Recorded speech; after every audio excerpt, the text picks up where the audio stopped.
Chapter 24. The Golden Arm. Here was once a man who travelled the land all over in search of a wife. He saw young and old, rich and poor, pretty and plain, and could not meet with one to his mind. At last he found a woman, young, fair, and rich, who possessed a right arm of solid gold. He married her at once, and thought no man so fortunate as he was. They lived happily together, but, though he wished people to think otherwise, he was fonder of the golden arm than of all his wife's gifts besides. At last she died. The husband put on the blackest black, and pulled the longest face at the funeral. But for all that he got up in the middle of the night, dug up the body, and cut off the golden arm. He hurried home to hide his treasure, and thought no one would know. The following night he put the golden arm under his pillow, and was just falling asleep, when the ghost of his dead wife glided into the room. Stalking up to the bedside, it drew the curtain and looked at him reproachfully. Pretending not to be afraid, he spoke to the ghost and said, "What hast thou done with thy cheeks so red?" "All withered and wasted away," replied the ghost in a hollow tone.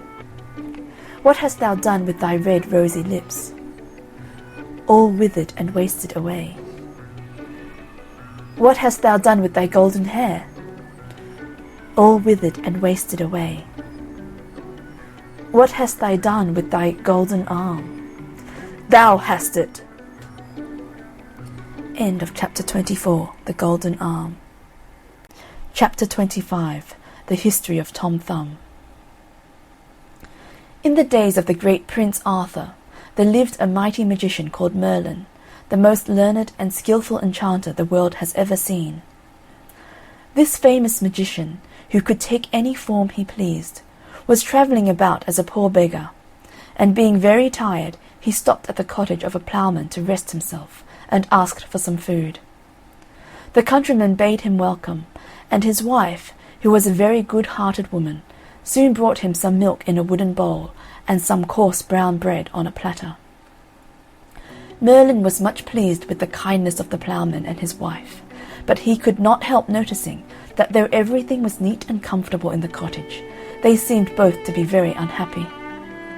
He therefore asked them why they were so melancholy, and learned that they were miserable because they had no children. The poor woman said, with tears in her eyes, "I should be the happiest creature in the world if I had a son. Although he was no bigger than my husband's thumb, I would be satisfied." Merlin was so much amused with the idea of a boy no bigger than a man's thumb, that he determined to grant the poor woman's wish. Accordingly, in a short time after, the ploughman's wife had a son who, wonderful to relate, was not a bit bigger than his father's thumb. The Queen of the Fairies, wishing to see the little fellow, came in at the window while the mother was sitting up in the bed admiring him. The Queen kissed the child, and, giving it the name of Tom Thumb, sent for some of the fairies, who dressed her little godson according to her orders. An oak-leaf hat he had for his crown, his shirt of web by spiders spun, with jacket wove of thistles down, his trousers were of feathers done. His stockings of apple rind they tie, with eyelash from his mother's eye. His shoes were made of mouse's skin, tanned with the downy hair within. Tom never grew any larger than his father's thumb, which was only of ordinary size. But as he got older, he became very cunning and full of tricks. When he was old enough to play with the boys, and had lost all his own cherry stones, he used to creep into the bags of his playfellows, fill his pockets, and, getting out without their noticing him, would again join in the game. One day, however, as he was coming out of a bag of cherry stones where he had been stealing as usual, the boy to whom it belonged chanced to see him. "Aha, my little Tommy," said the boy, "so I have caught you stealing my cherry stones at last, and you shall be rewarded for your thievish tricks."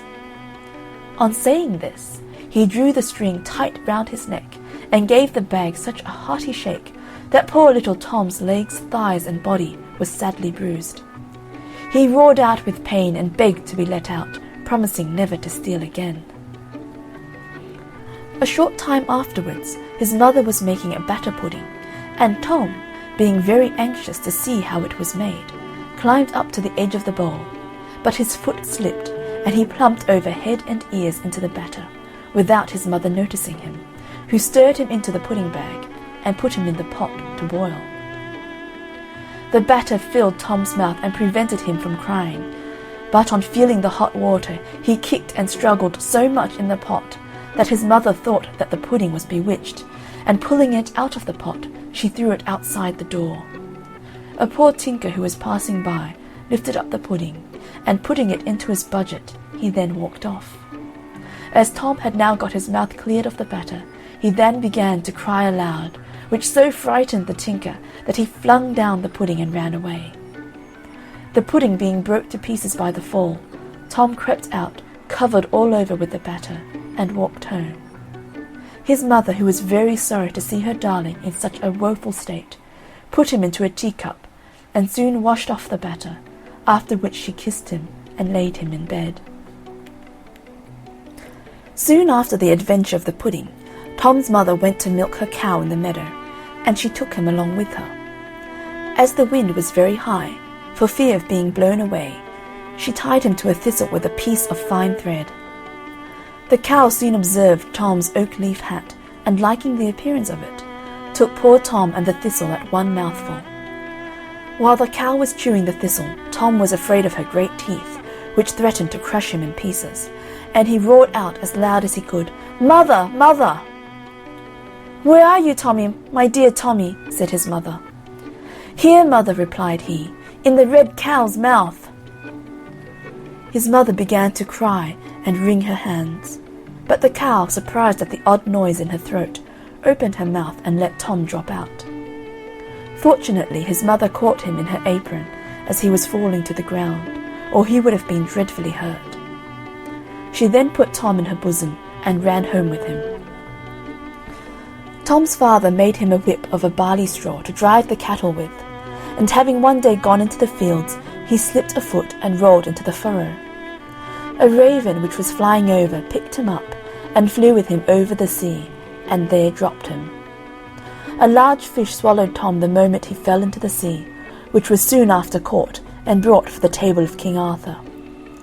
When they opened the fish in order to cook it, everyone was astonished at finding such a little boy, and Tom was quite delighted at being free again. They carried him to the king, who made Tom his dwarf, and he soon grew a great favourite at court, for by his tricks and gambols he not only amused the king and queen, but also all the knights of the Round Table. It is said that when the king rode out on horseback, he often took Tom along with him, and if a shower came on, he used to creep into his Majesty's waistcoat pocket, where he slept till the rain was over. King Arthur one day asked Tom about his parents, wishing to know if they were as small as he was, and whether they were well off. Tom told the king that his father and mother were as tall as anybody about the court, but in rather poor circumstances. On hearing this, the king carried Tom to his treasury, the place where he kept all his money, and told him to take as much money as he could carry home to his parents, which made the poor little fellow caper with joy. Tom went immediately to procure a purse, which was made of a water bubble, and then returned to the treasury, where he received a silver 3-penny piece to put into it.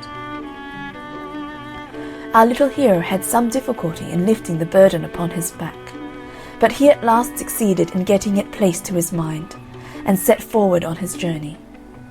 However, without meeting with any accident, and after resting himself more than 100 times by the way, in 2 days and 2 nights he reached his father's house in safety.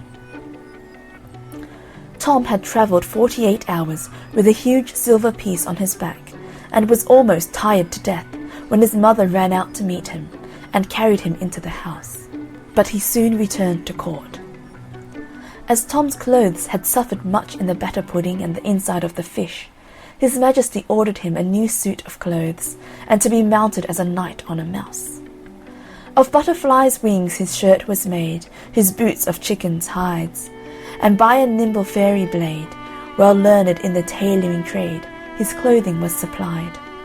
A needle dangled by his side, a dapper mouse he used to ride, thus strutted Tom in stately pride. It was certainly very diverting to see Tom in this dress and mounted on the mouse, as he rode out a-hunting with the king and nobility, who were all ready to expire with laughter at Tom and his fine prancing charger. The king was so charmed with his address that he ordered a little chair to be made, in order that Tom might sit upon his table, and also a palace of gold a span high, with a door an inch wide, to live in. He also gave him a coach drawn by 6 small mice. The queen was so enraged at the honours conferred on Sir Thomas that she resolved to ruin him, and told the king that the little knight had been saucy to her. The king sent for Tom in great haste, but being fully aware of the danger of royal anger, he crept into an empty snail shell, where he lay for a long time, until he was almost starved with hunger. But at last he ventured to peep out, and seeing a fine large butterfly on the ground near the place of his concealment, he got close to it, and jumping astride on it, was carried up into the air. The butterfly flew with him from tree to tree, and from field to field, and at last returned to the court, where the king and nobility all strove to catch him. But at last poor Tom fell from his seat into a watering pot, in which he was almost drowned. When the queen saw him, she was in a rage, and said he should be beheaded, and he was again put into a mousetrap until the time of his execution. However, a cat, observing something alive in the trap, patted it about till the wires broke, and set Thomas at liberty. The king received Tom again into favour, which he did not live to enjoy, for a large spider one day attacked him, and although he drew his sword and fought well, yet the spider's poisonous breath at last overcame him. He fell dead on the ground where he stood, and the spider sucked every drop of his blood. King Arthur and his whole court were so sorry at the loss of their little favourite that they went into mourning and raised a fine white marble monument over his grave with the following epitaph: "Here lies Tom Thumb, King Arthur's knight, who died by a spider's cruel bite. He was well known in Arthur's court, where he afforded gallant sport. He rode at tilt and tournament, and on a mouse a-hunting went. Alive he filled the court with mirth, his death to sorrow soon gave birth.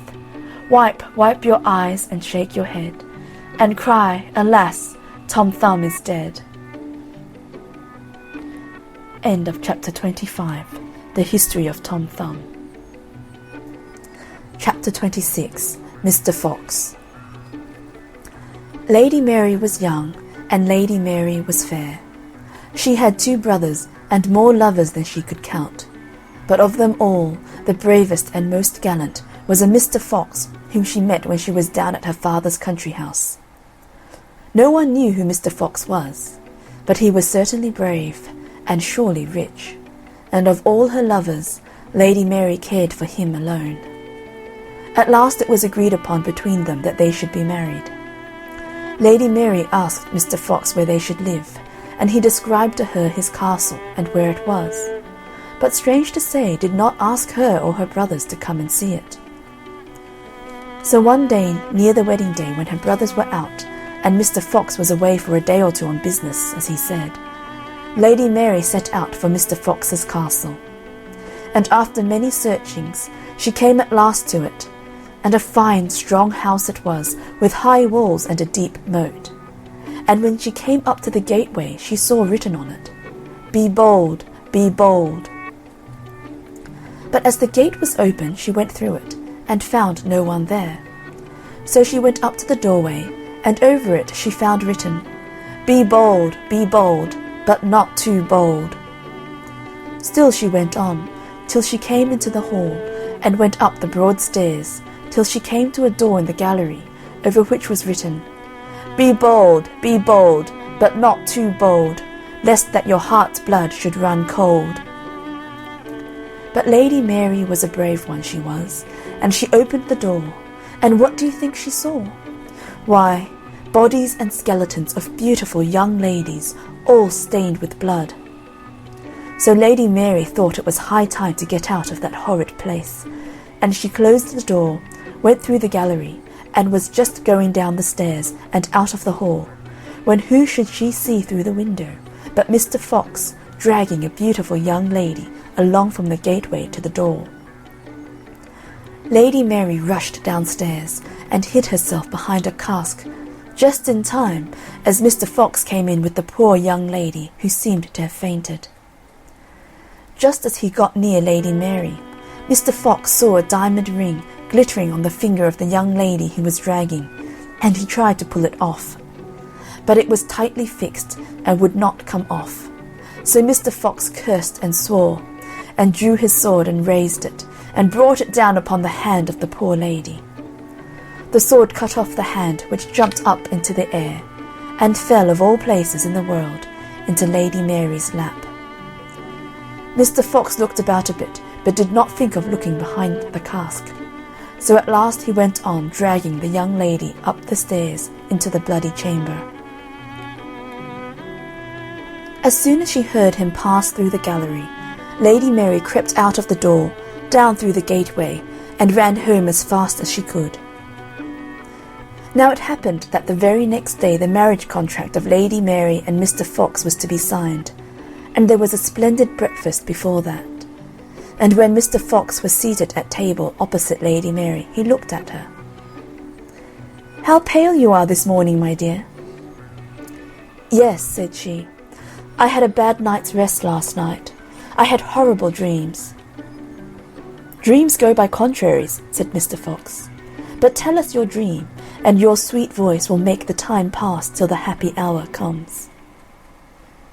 "I dreamed," said Lady Mary, "that I went yestermorn to your castle, and I found it in the woods with high walls and a deep moat, and over the gateway was written, 'Be bold, be bold.'" "But it is not so, nor it was not so," said Mr. Fox. "And when I came to the doorway, over it was written, 'Be bold, but not too bold.'" "It is not so, nor it was not so," said Mr. Fox. "And then I went upstairs, and came to a gallery, at the end of which was a door, on which was written, 'Be bold, but not too bold, lest that your heart's blood should run cold.'"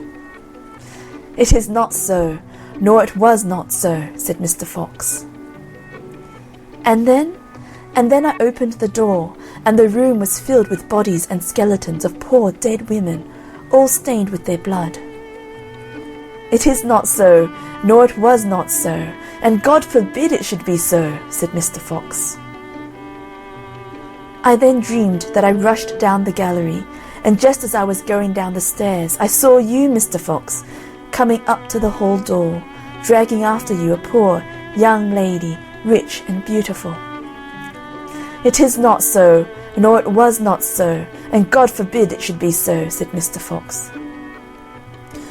I rushed downstairs just in time to hide myself behind a cask, when you, Mr. Fox, came in dragging the young lady by the arm. And as you passed me, Mr. Fox, I thought I saw you try and get off her diamond ring.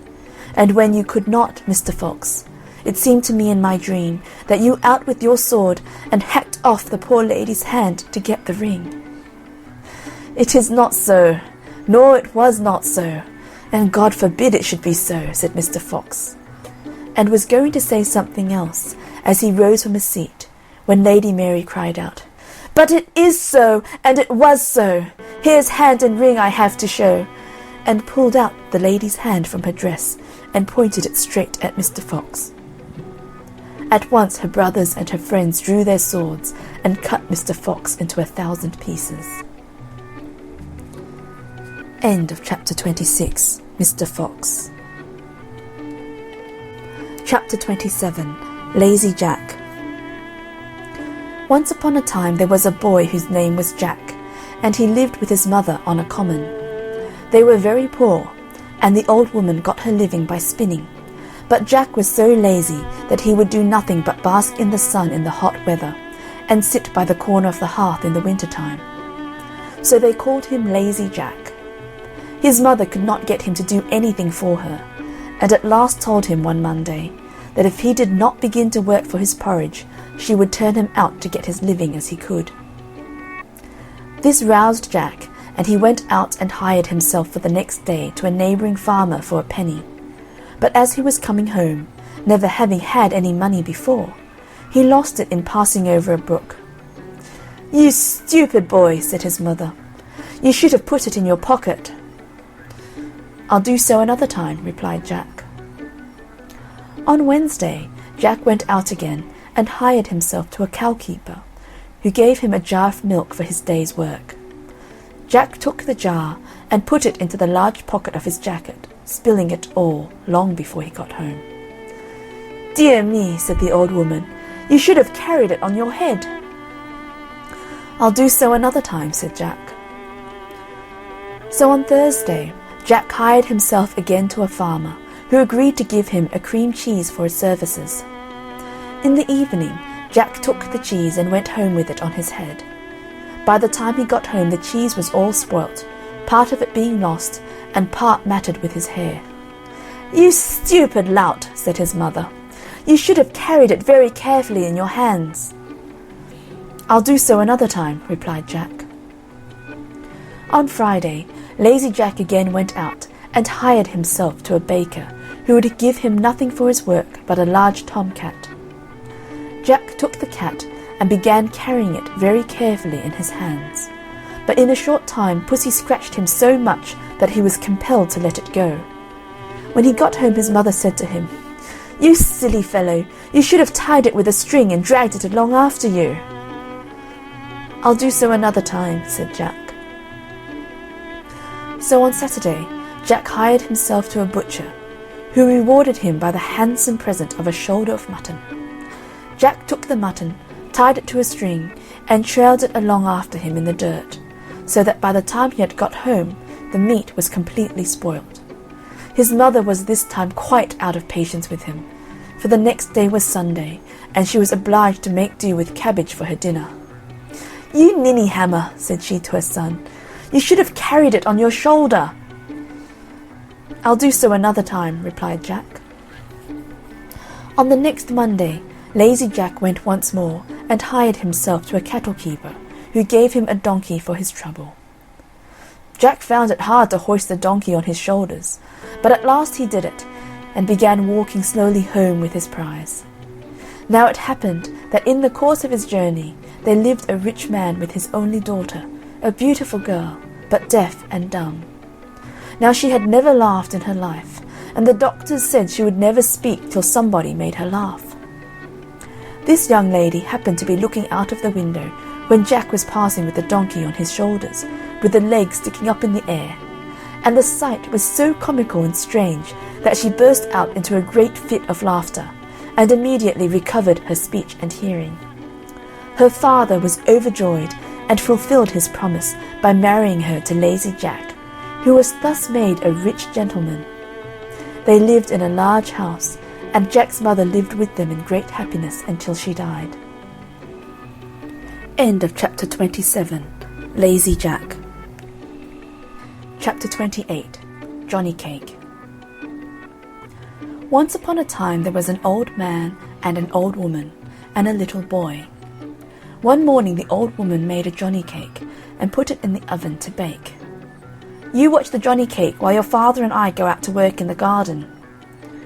So the old man and the old woman went out and began to hoe potatoes, and left the little boy to tend the oven.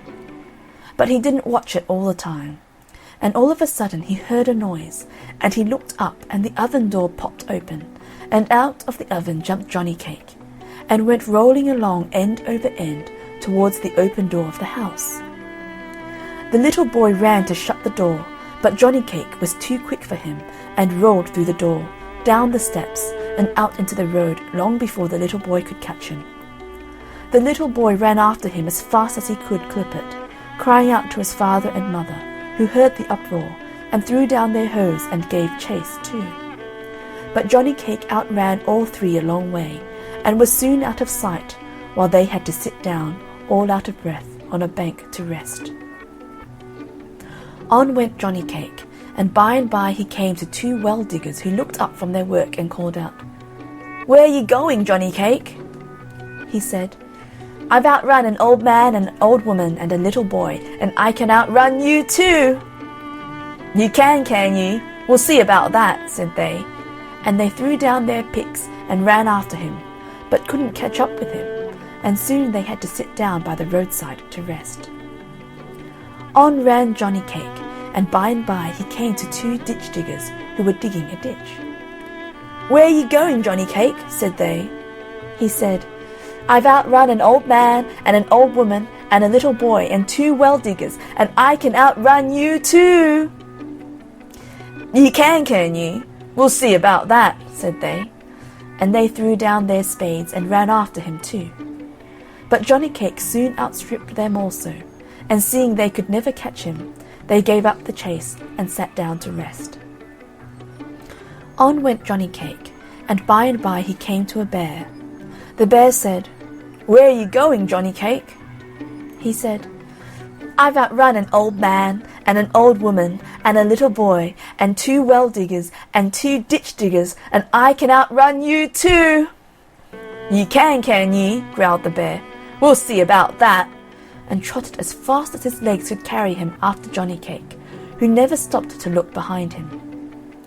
Before long the bear was left so far behind that he saw he might as well give up the hunt first as last, so he stretched himself out by the roadside to rest. On went Johnny Cake, and by he came to a wolf. The wolf said, "Where are you going, Johnny Cake?" He said, "I've outrun an old man and an old woman and a little boy and two well diggers and two ditch diggers and a bear, and I can outrun you too." "You can you?" snarled the wolf. "We'll see about that."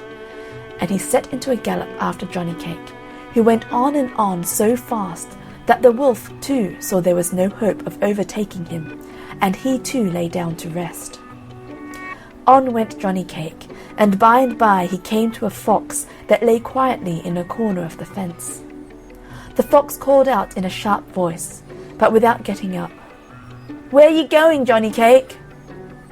He said, "I've outrun an old man and an old woman and a little boy and two well diggers and two ditch diggers, a bear and a wolf, and I can outrun you too." The fox said, "Can't quite hear you, Johnny Cake. Won't you come a little closer?" turning his head a little to one side.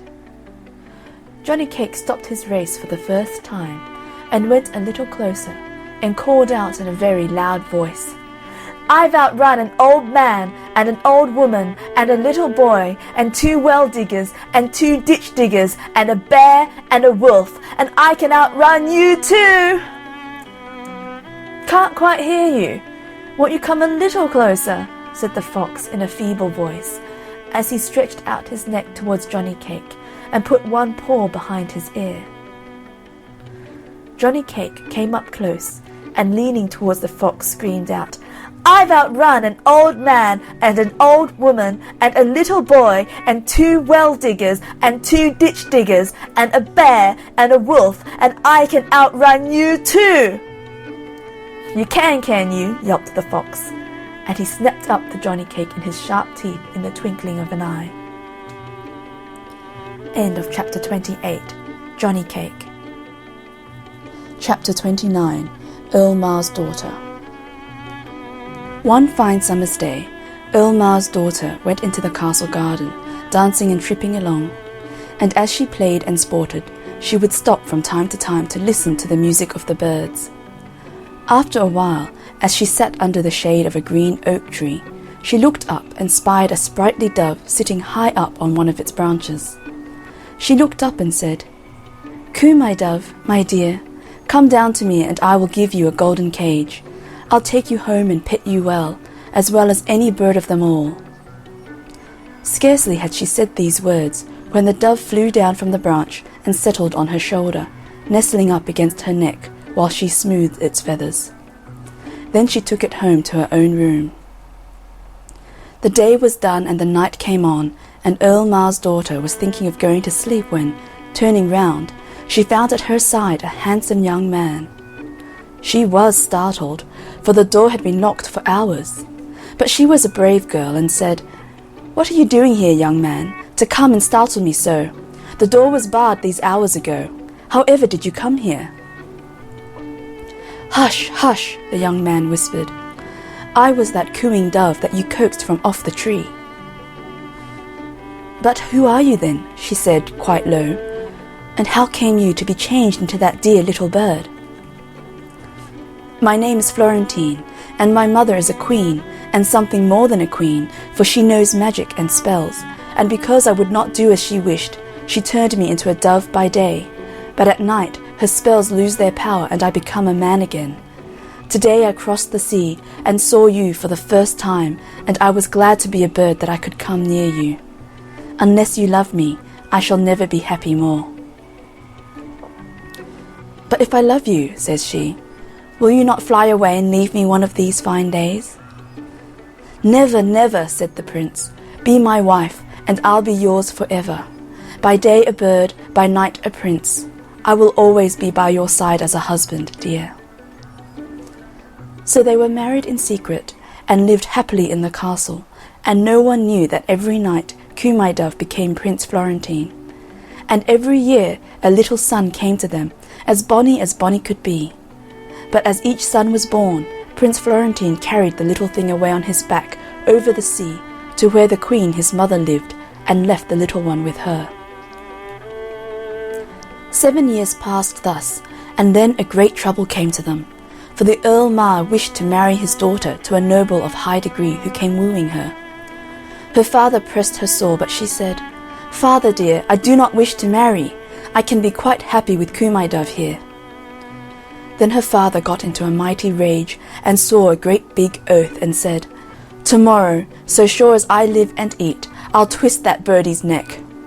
And out he stamped from her room. "Oh, oh," said Coo My Dove, "it's time that I was away." And so he jumped upon the window sill, and in a moment was flying away. And he flew till he was over the deep, deep sea. And yet on he flew till he came to his mother's castle. Now the queen his mother was taking her walk abroad, when she saw the pretty dove flying overhead and alighting on the castle walls. "Here, dancers, come and dance your jigs," she called, "and pipers, pipe you well, for he is my own Florentine, come back to me to stay, for he's brought no bonny boy with him this time." "No, mother," said Florentine, "no dancers for me, and no minstrels, for my dear wife, the mother of my 7 boys, is to be wed tomorrow, and sad's the day for me." "What can I do, my son?" said the queen. "Tell me, and it shall be done if my magic has the power to do it." "Well then, mother dear, turn the 24 dancers and pipers into 24 grey herons, and let my 7 sons become 7 white swans, and let me be a goshawk and their leader." "Alas, alas, my son," she said, "that may not be. My magic reaches not so far. But perhaps my teacher, the spaewife of Ostry, may know better." And away she hurries to the cave of Ostry, and after a while comes out as white can be, and muttering over some burning herbs she brought out of the cave. Suddenly Coo My Dove changed into a goshawk, and around him flew 24 grey herons, and above them flew 7 cygnets. Without a word or a goodbye, off they flew over the deep blue sea, which was tossing and moaning. They flew and they flew, till they swooped down on Earl Mar's castle, just as the wedding party was setting off for the church. First came the men-at-arms, and then the bridegroom's friends, and then Earl Mar's men, and then the bridegroom, and lastly, pale and beautiful, Earl Mar's daughter herself. They moved down slowly to stately music, till they came past the trees on which the birds were settling.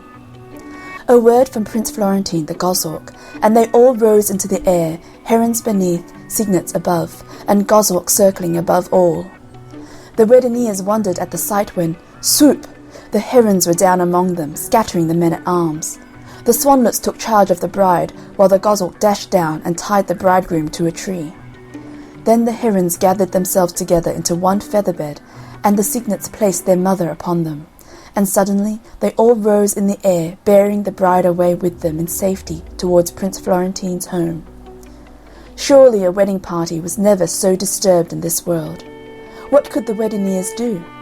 They saw their pretty bride carried away and away, till she and the herons and the swans and the goshawk disappeared. And that very day Prince Florentine brought Earl Mar's daughter to the castle of the queen his mother, who took the spell off him, and they lived happy ever afterwards.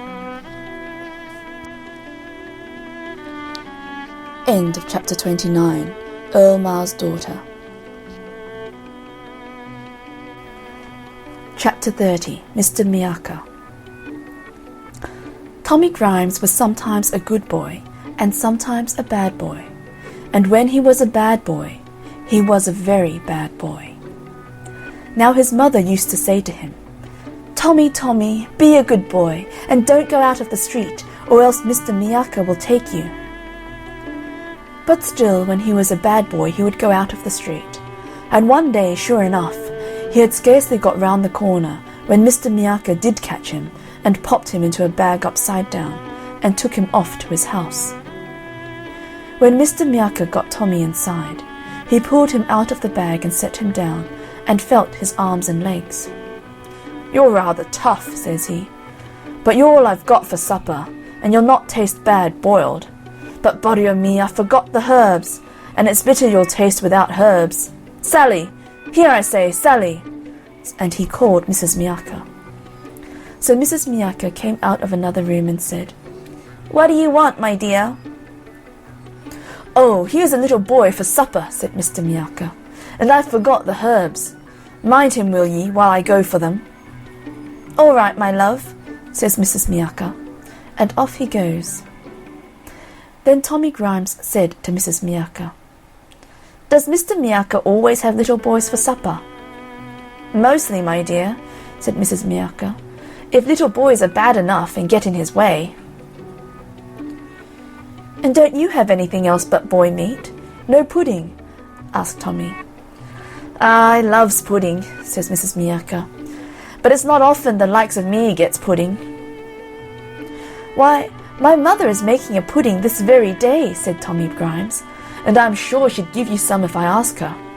Shall I run and get some?" "Now that's a thoughtful boy," said Mrs. Miacca. "Only don't be long, and be sure to be back for supper." So off Tommy pelters, and right glad he was to get off so cheap. And for many a long day he was as good could be, and never went round the corner of the street. But he couldn't always be good, and one day he went round the corner, and as luck would have it, he hadn't scarcely got round it when Mr. Miacca grabbed him up, popped him in his bag, and took him home. When he got him there, Mr. Miacca dropped him out, and when he saw him he said, "Ah, you're the youngster what served me and my missus that shabby trick, leaving us without any supper. Well, you shan't do it again.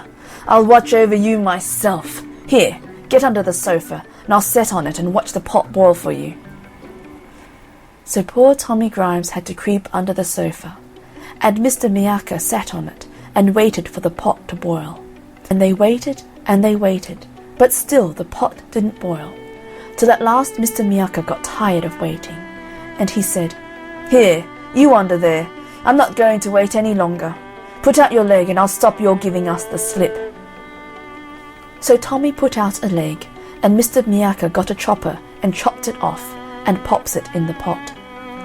Suddenly he calls out, "Sally, my dear, Sally!" and nobody answered. So he went into the next room to look out for Mrs. Miacca, and while he was there, Tommy crept out from under the sofa and ran out of the door, for it was a leg of the sofa that he had put out. So Tommy Grimes ran home, and he never went round the corner again till he was old enough to go alone. End of chapter 30. Mr. Miacca. Chapter 31. Whittington and his cat. In the reign of the famous King Edward III, there was a little boy called Dick Whittington, whose father and mother died when he was very young. As poor Dick was not old enough to work, he was very badly off. He got but little for his dinner, and sometimes nothing at all for his breakfast, for the people who lived in the village were very poor indeed, and could not spare him much more than the parings of potatoes, and now and then a hard crust of bread. Now Dick had heard a great many very strange things about the great city called London, for the country people at that time thought that folks in London were all fine gentlemen and ladies, and that there was singing and music there all day long, and that the streets were all paved with gold. One day a large wagon and 8 horses, all with bells at their heads, drove through the village while Dick was standing by the signpost. He thought that this wagon must be going to the fine town of London. So he took courage and asked the wagoner to let him walk with him by the side of the wagon. As soon as the wagoner heard that poor Dick had no father or mother, and saw by his ragged clothes that he could not be worse off than he was, he told him he might go if he would, so off they set together. So Dick got safe to London, and was in such a hurry to see the fine streets paved all over with gold, that he did not even stay to thank the kind wagoner, but ran off as fast as his legs would carry him, through many of the streets, thinking every moment to come to those that were paved with gold. For Dick had seen a guinea 3 times in his own little village, and remembered what a deal of money it brought in change. So he thought he had nothing to do but to take up some little bits of the pavement, and should then have as much money as he could wish for. Poor Dick ran till he was tired, and had quite forgot his friend the wagoner. But at last, finding it grow dark, and that every way he turned he saw nothing but dirt instead of gold, he sat down in a dark corner and cried himself to sleep. Little Dick was all night in the streets, and next morning, being very hungry, he got up and walked about, and asked everybody he met to give him a halfpenny to keep him from starving. But nobody stayed to answer him, and only 2 or 3 gave him a halfpenny, so that the poor boy was soon quite weak and faint for the want of victuals. In this distress he asked charity of several people, and one of them said crossly, "Go to work for an idle rogue." "That I will," says Dick. "I will to go work for you if you will let me." But the man only cursed at him and went on. At last a good-natured looking gentleman saw how hungry he looked. "Why don't you go to work, my lad?" said he to Dick. "That I would, but I do not know how to get any," answered Dick. "If you are willing, come along with me," said the gentleman, and took him to a hayfield, where Dick worked briskly and lived merrily till the hay was made. After this he found himself as badly off as before, and being almost starved again, he laid himself down at the door of Mr. Fitzwarren, a rich merchant. Here he was soon seen by the cookmaid, who was an ill-tempered creature, and happened just then to be very busy dressing dinner for her master and mistress. So she called out to poor Dick, "What business have you there, you lazy rogue? There is nothing else but beggars. If you do not take yourself away, we will see how you will like a sousing of some dishwater. I have some here hot enough to make you jump." Just at that time, Mr. Fitzwarren himself came home to dinner, and when he saw a dirty, ragged boy lying at the door, he said to him, "Why do you lie there, my boy? You seem old enough to work. I am afraid you are inclined to be lazy." "No, indeed, sir," said Dick to him. "That is not the case, for I would work with all my heart, but I do not know anybody, and I believe I am very sick for the want of food." "Poor fellow, get up. Let me see what ails you."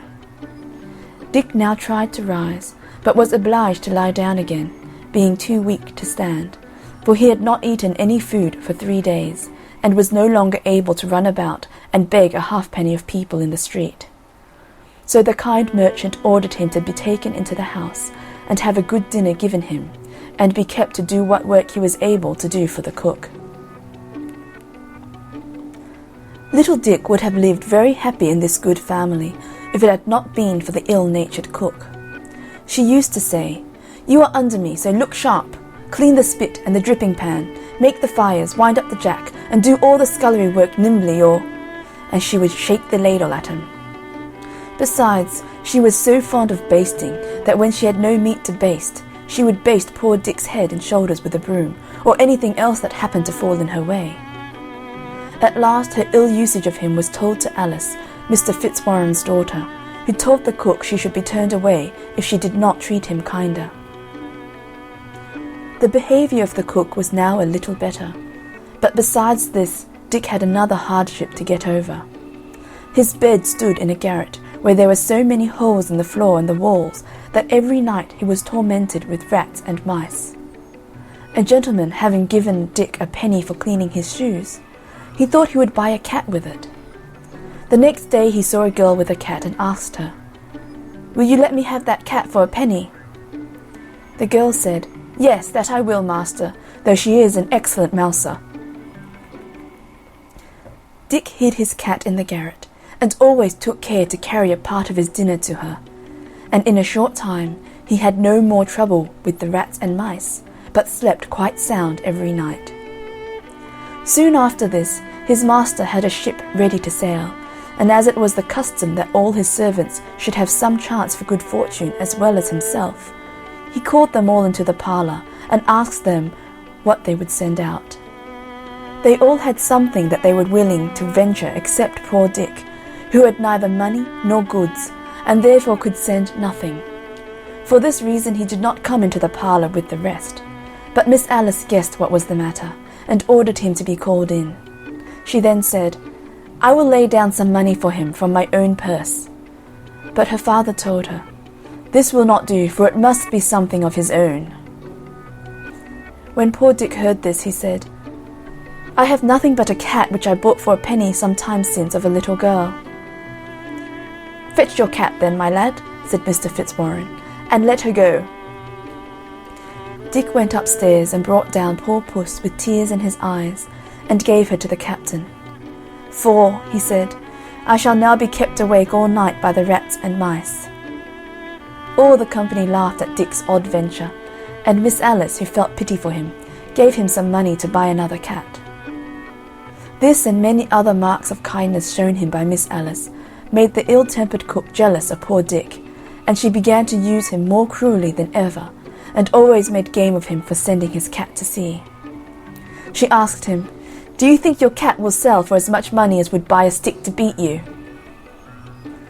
At last poor Dick could not bear this usage any longer, and he thought he would run away from his place. So he packed up his few things and started very early in the morning, on All Hallows Day, the 1st of November. He walked as far as Holloway, and there sat down on a stone, which to this day is called Whittington Stone, and began to think to himself which road he should take. While he was thinking what he should do, the bells of Bow Church, which at that time were only 6, began to ring, and their sound seemed to say to him, "Turn again, Whittington, thrice Lord Mayor of London." "Lord Mayor of London," said he to himself. "Why, to be sure, I would put up with almost anything now to be Lord Mayor of London, and ride in a fine coach when I grow to be a man. Well, I will go back and think nothing of the cuffing and scolding of the old cook if I am to be Lord Mayor of London at last."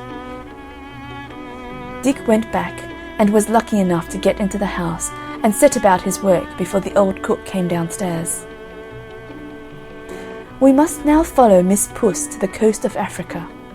The ship with the cat on board was a long time at sea, and was at last driven by the winds on a part of the coast of Barbary, where the only people were the Moors, unknown to the English. The people came in great numbers to see the sailors, because they were of different colour to themselves, and treated them civilly, and, when they became better acquainted, were very eager to buy the fine things that the ship was loaded with. When the captain saw this, he sent patterns of the best things he had to the king of the country, who was so much pleased with them that he sent for the captain to the palace.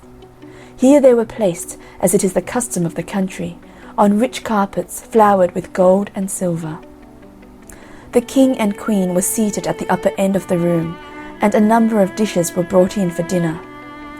They had not sat long when a vast number of rats and mice rushed in and devoured all the meat in an instant. The captain wondered at this, and asked if these vermin were not unpleasant. "Oh, yes," said they, "very offensive, and the king would give half his treasure to be freed of them, for they not only destroy his dinner, as you see, but they assault him in his chamber, and even in bed, so that he is obliged to be watched while he is sleeping for fear of them." The captain jumped for joy. He remembered poor Whittington and his cat, and told the king he had a creature on board the ship that would dispatch all these vermin immediately. The king jumped so high at the joy which the news gave him that his turban dropped off his head. "Bring this creature to me," says he.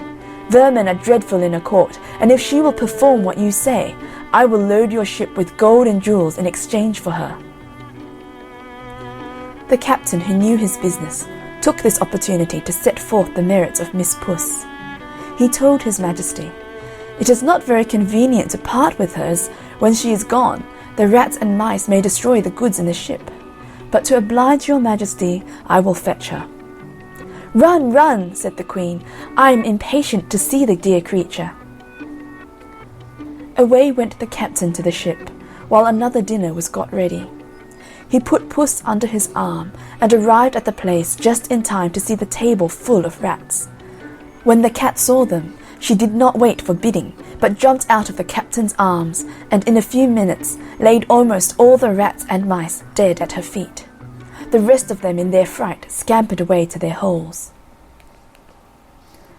The king was quite charmed to get rid so easily of such plagues, and the queen desired that the creature who had done them so great a kindness be brought to her that she might look at her. Upon which the captain called, "Pussy, pussy, pussy," and she came to him. He then presented her to the queen, who started back and was afraid to touch a creature who had made such a havoc among the rats and mice. However, when the captain stroked the cat and called, "Pussy, pussy," the queen also touched her and cried, "Puddy, puddy," for she had not learned English. He then put her down on the queen's lap, where she purred and played with Her Majesty's hand, and then purred herself to sleep.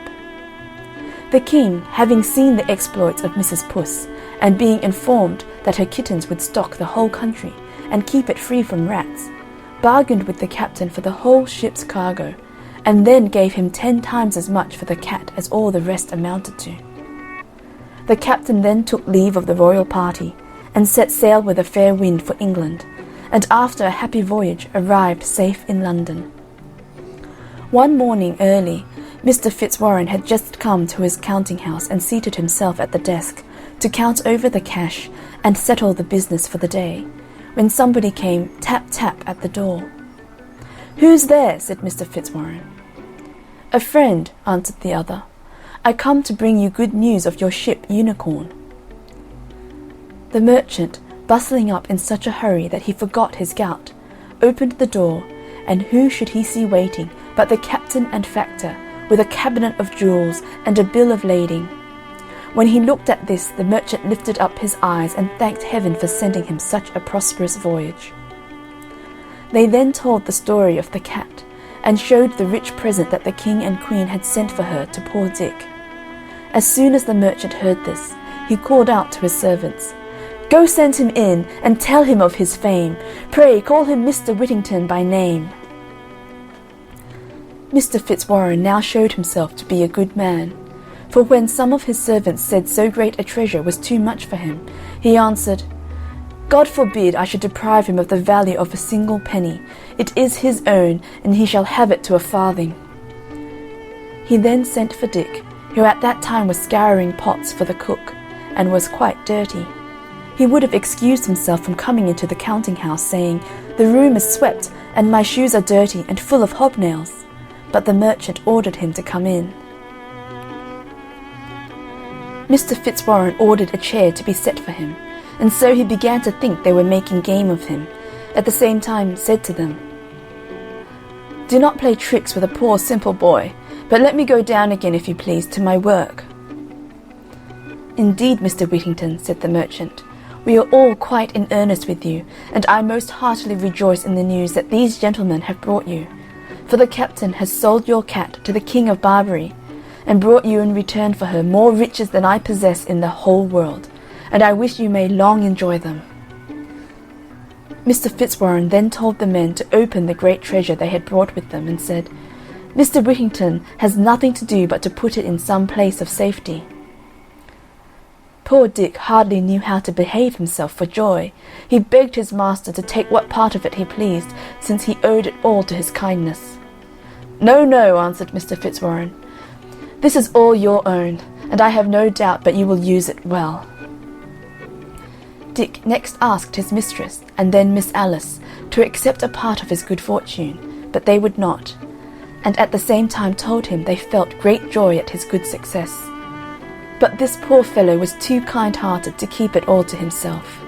So he made a present to the captain, the mate, and the rest of Mr. Fitzwarren's servants, and even to the ill-natured old cook. After this, Mr. Fitzwarren advised him to send for a proper tailor and get himself dressed like a gentleman, and told him he was welcome to live in his house till he could provide himself with a better. When Whittington's face was washed, his hair curled, his hat cocked, and he was dressed in a nice suit of clothes, he was as handsome and genteel as any young man who visited at Mr. Fitzwarren's, so that Miss Alice, who had once been so kind to him and thought of him with pity, now looked upon him as fit to be her sweetheart, and the more so, no doubt, because Whittington was now always thinking what he could do to oblige her, and making her the prettiest presents that could be.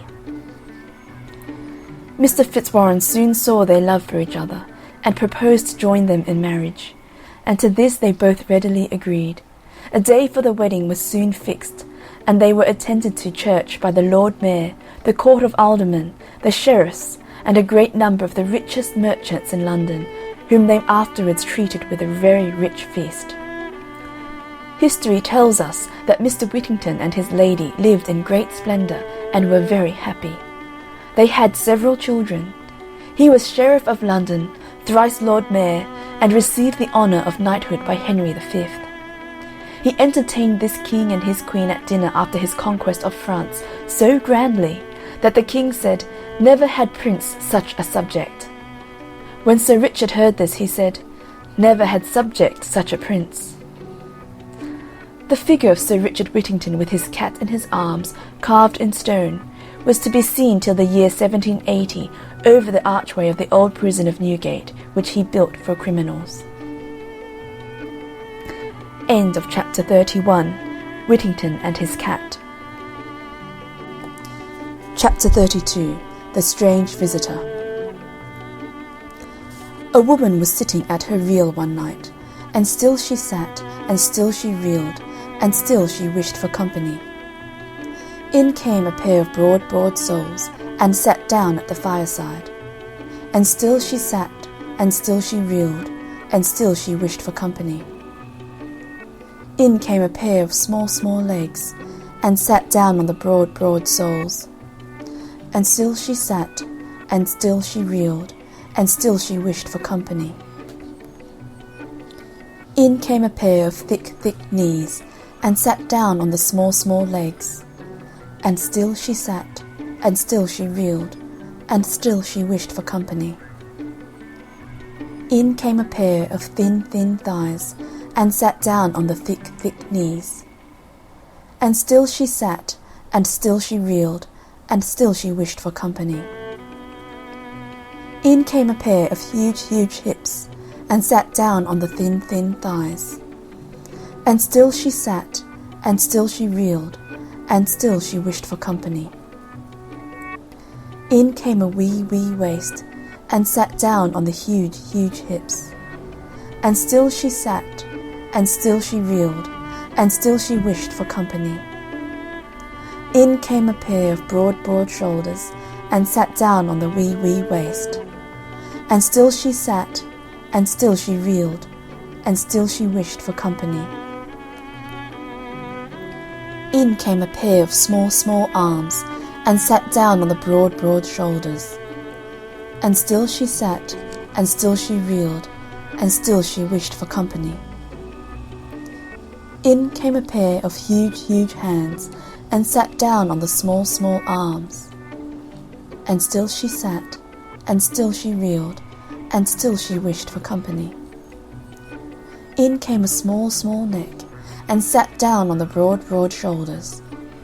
And still she sat, and still she reeled, and still she wished for company. In came a huge head, and sat down on the small neck. "How did you get such broad feet?" quoth the woman. Much tramping, gruffly. "How did you get such small legs?" "I late and wee mole," whiningly. "How did you get such thick knees?" Much praying, piously. "How did you get such thin thighs?"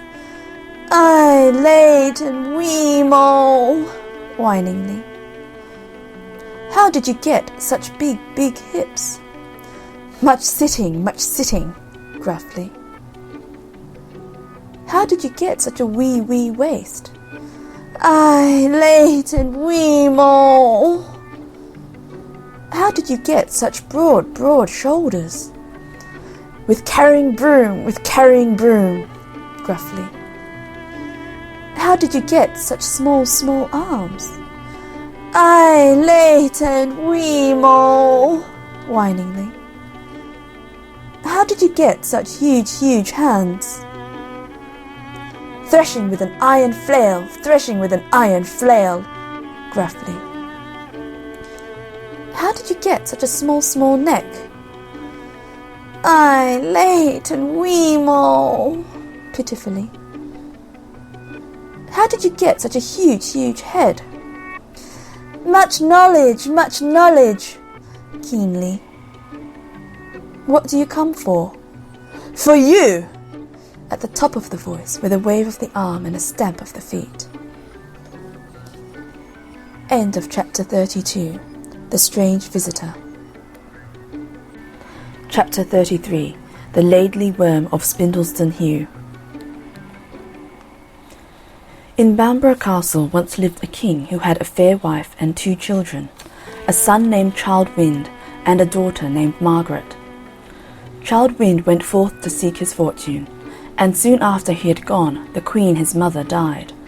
The king mourned her long and faithfully, but one day while he was hunting, he came across a lady of great beauty, and became so much in love with her that he determined to marry her.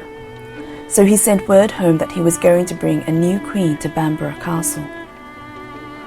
Princess Margaret was not very glad to hear of her mother's place being taken, but she did not repine, but did her father's bidding, and at the appointed day came down to the castle gate with the keys all ready to hand over to her stepmother. Soon the procession drew near, and the new queen came towards Princess Margaret, who bowed low and handed her the keys of the castle. She stood there with blushing cheeks and eye on ground, and said, "O welcome, father dear, to your halls and bowers, and welcome to you, my new mother, for all that's here is yours." And again she offered the keys. One of the king's knights who had escorted the queen cried out in admiration, "Surely this northern princess is the loveliest of her kind." At that the new queen flushed up and cried out, "At least your courtesy might have accepted me." And then she muttered below her breath, "I'll soon put an end to her beauty." That same night the queen, who was a noted witch, stole down to a lonely dungeon, wherein she did her magic with spells 3 times 3, and with passes 9 times 9 she cast Princess Margaret under her spell. And this was her spell: "I weird ye to be a laidly worm, and borrowed shall ye never be, until Childe Wynd, the king's own son, come to the heugh and thrice kiss thee. Until the world comes to an end, borrowed shall ye never be." So Lady Margaret went to bed a beauteous maiden, and rose up a laidly worm.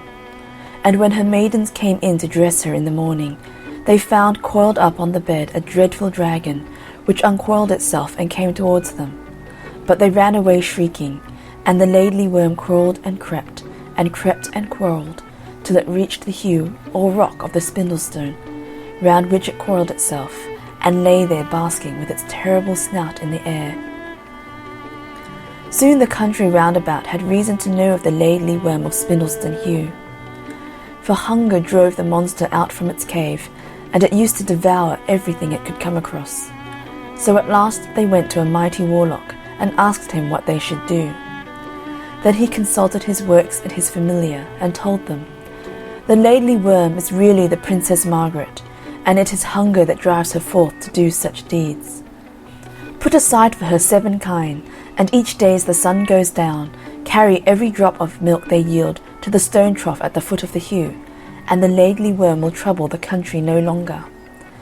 But if ye would that she be borrowed to her natural shape, and that she who bespelled her be rightly punished, send over the seas for her brother Childe Wynd." All was done as the warlock advised, The Laidly Worm lived on the milk of the 7 kine, and the country was troubled no longer. But when Childe Wynd heard the news, he swore a mighty oath to rescue his sister and revenge her on her cruel stepmother. And 33 of his men took the oath with him. Then they set to work and built a long ship, and its keel they made of the rowan tree. And when all was ready, they out with their oars and pulled sheer for Bamborough Keep. But as they got near the keep, the stepmother felt by her magic power that something was being wrought against her. So she summoned her familiar imps and said, "Childe Wynd is coming over the seas. He must never land, raise storms or bore the hull, but nohow must he touch shore."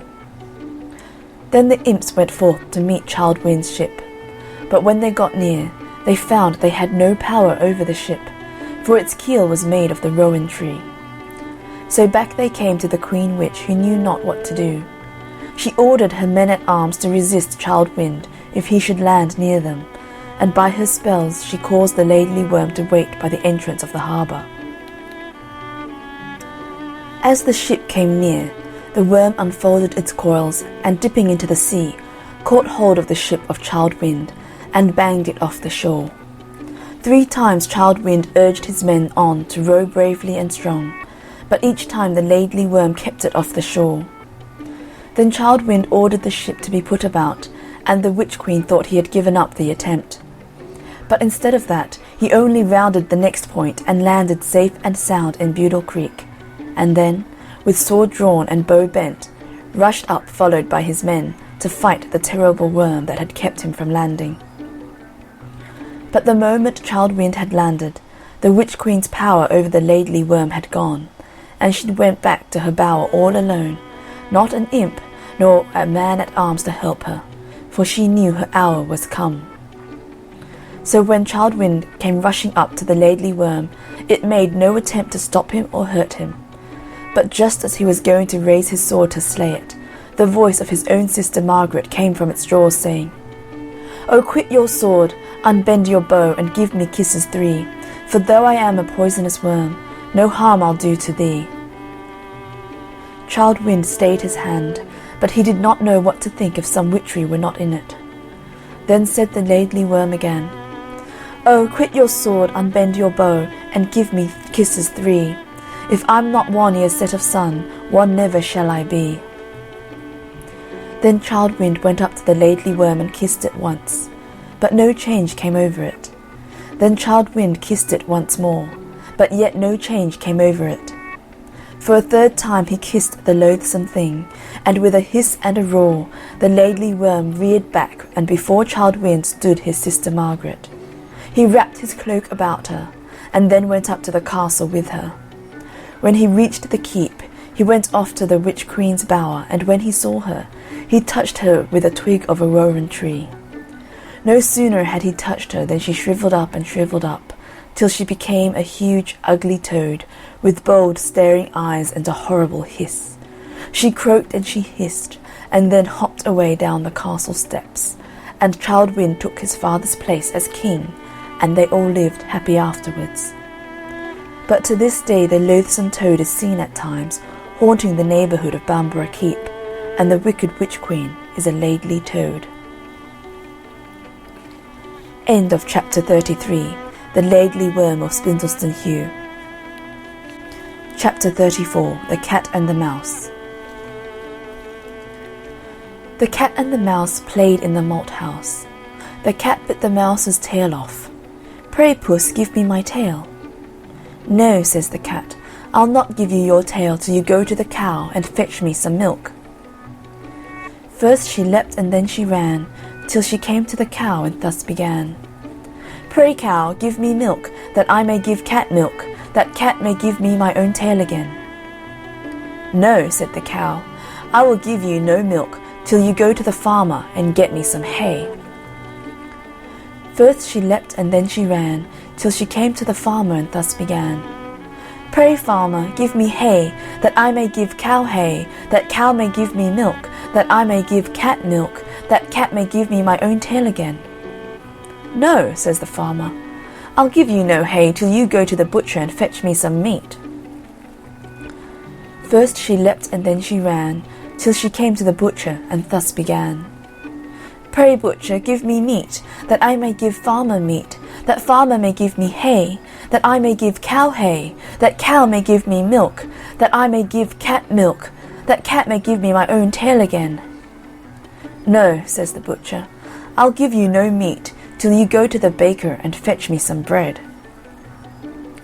First she leapt and then she ran, till she came to the baker, and thus began. Pray, baker, give me bread, that I may give butcher bread, that butcher may give me meat, that I may give farmer meat, that farmer may give me hay, that I may give cow hay, that cow may give me milk, that I may give cat milk, that cat may give me my own tail again. Yes, says the baker, I'll give you some bread, but if you eat my meal, I'll cut off your head.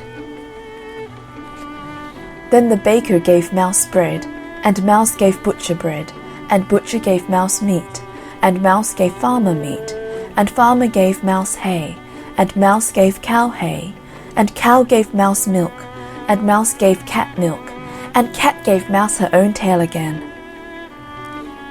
End of chapter 34. The Cat and the Mouse. Chapter 35. The Fish and the Ring. Once upon a time there was a mighty baron in the north country, who was a great magician that knew everything that would come to pass. So one day when his little boy was 4 years old, he looked into the book of fate to see what would happen to him. And to his dismay, he found that his son would wed a lowly maid that had just been born in a house under the shadow of York Minster. Now the baron knew the father of the little girl was very, very poor, and he had 5 children already. So he called for his horse and rode into York, and passed by the father's house, and saw him sitting by the door, sad and doleful. So he dismounted and went up to him and said, What is the matter, my good man? And the man said, Well, your honour, the fact is, I've 5 children already, and now a 6th come, a little lass, and where to get the bread from to fill their mouths, that's more than I can say. Don't be downhearted, my man, said the baron. If that's your trouble, I can help you. I'll take away the last little one, and you won't have to bother about her. Thank you kindly, sir, said the man, and he went in and brought out the lass and gave her to the baron, who mounted his horse and rode away with her. And when he got by the bank of the river Ouse, he threw the little thing into the river and rode off to his castle. But the little lass didn't sink. Her clothes kept her up for a time, and she floated, till she was cast ashore just in front of a fisherman's hut. There the fisherman found her, and took pity on the poor little thing, and took her into his house, and she lived there till she was 15 years old, and a fine, handsome girl. One day it happened that the baron went out hunting with some companions along the banks of the river Ouse, and stopped at the fisherman's hut to get a drink, and the girl came out to give it to them. They all noticed her beauty, and one of them said to the baron, You can read fates, baron. Whom will she marry, do you think? Oh, that's easy to guess, said the baron, some yokel or other, but I'll cast her horoscope. Come here, girl, and tell me on what day you were born. I don't know, sir, said the girl.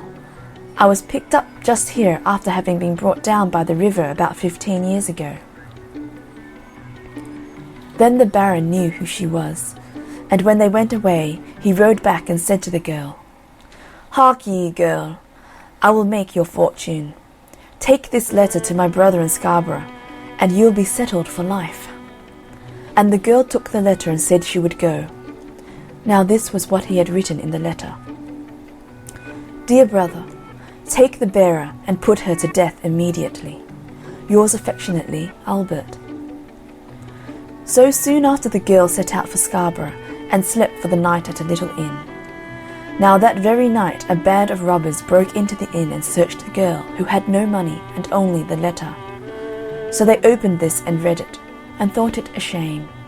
The captain of the robbers took a pen and paper and wrote this letter. Dear brother, take the bearer and marry her to my son immediately. Yours affectionately, Albert. And then he gave it to the girl, bidding her begone.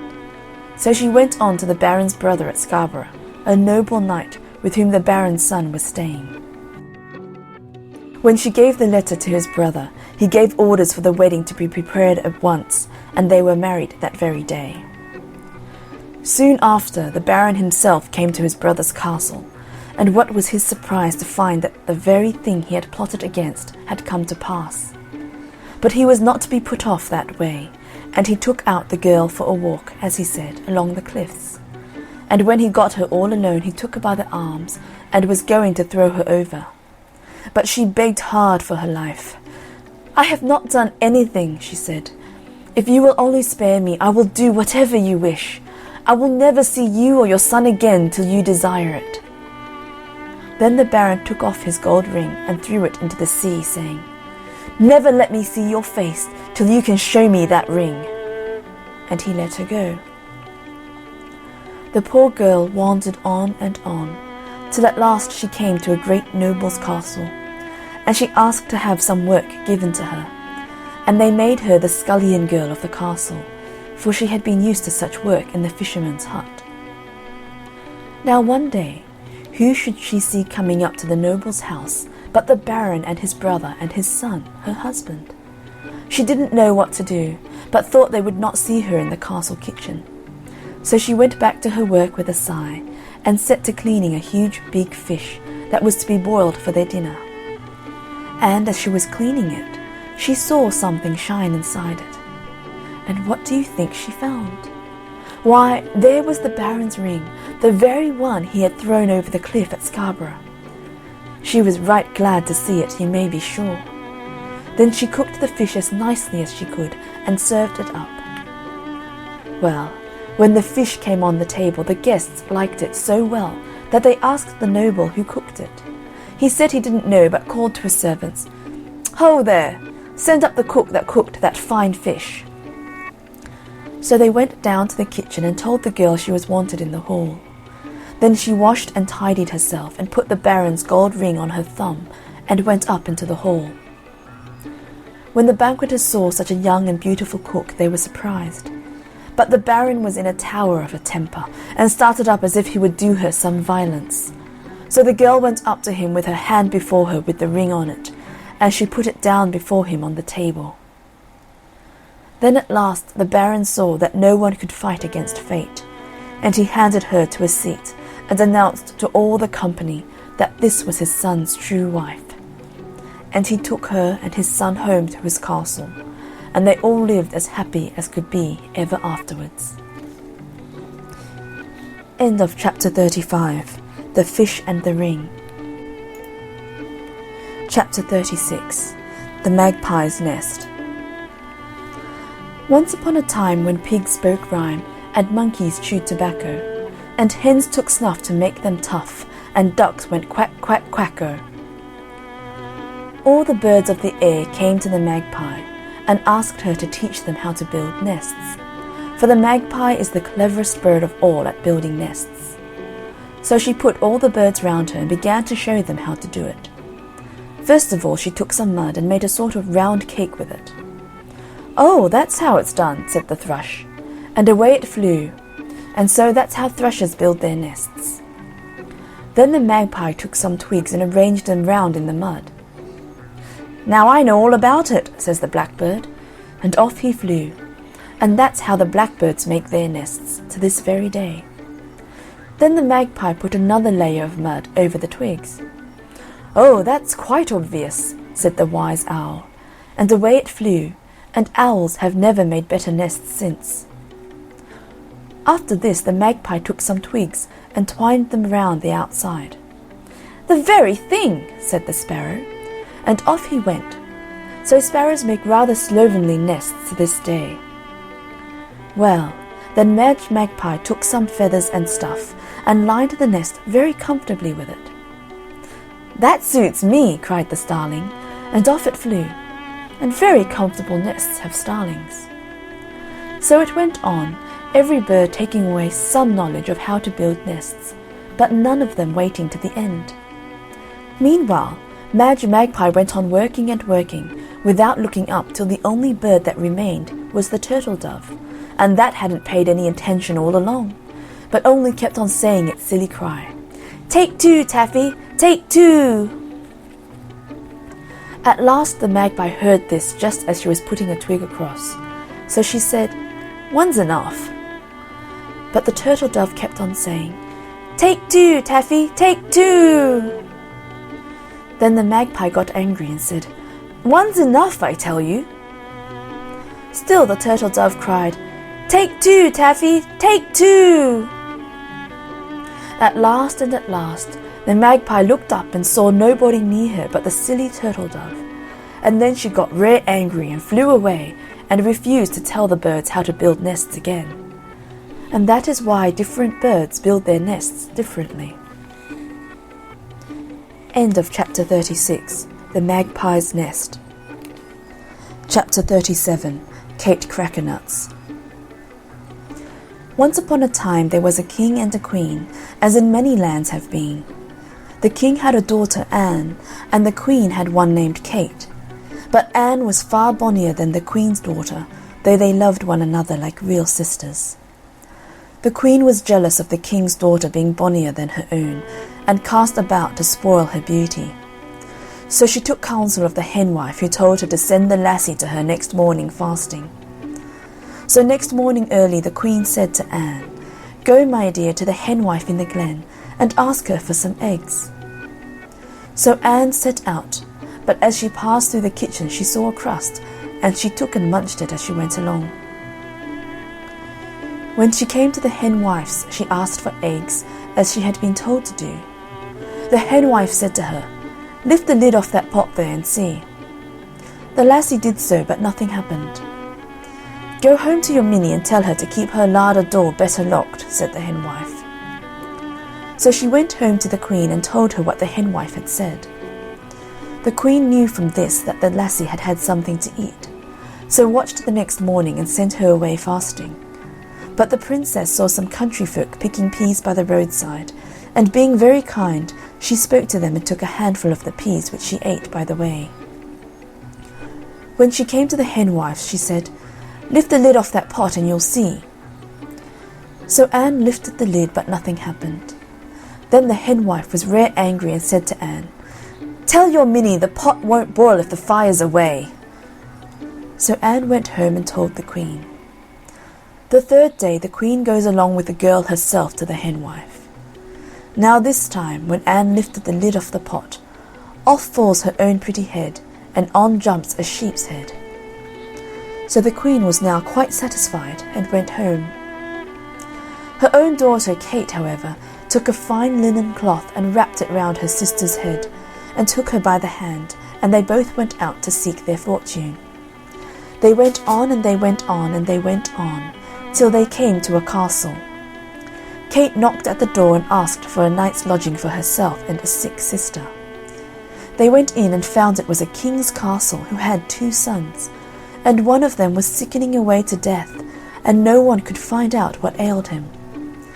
And the curious thing was that whoever watched him at night was never seen any more. So the king had offered a peck of silver to anyone who would stop up with him. Now Katie was a very brave girl, so she offered to sit up with him. Till midnight all goes well. As 12 o'clock rings, however, the sick prince rises, dresses himself, and slips downstairs. Kate followed, but he didn't seem to notice her. The prince went to the stable, saddled his horse, caught his hound, jumped into the saddle, and Kate leapt lightly up behind him. Away rode the prince and Kate through the greenwood, Kate, as they passed, plucking nuts from the trees and filling her apron with them. They rode on and on till they came to a green hill. The prince here drew bridle and spoke, "Open, open, green hill, and let the young prince in with his horse and his hound." And Kate added, "And his lady him behind." Immediately the green hill opened and they passed in. The prince entered a magnificent hall, brightly lighted up, and many beautiful fairies surrounded the prince and led him off to the dance. Meanwhile Kate, without being noticed, hid herself behind the door. There she seized the prince dancing and dancing and dancing, till he could dance no longer and fell upon a couch. Then the fairies would fan him till he could rise again and go on dancing. At last the cock crew, and the prince made all haste to get on horseback.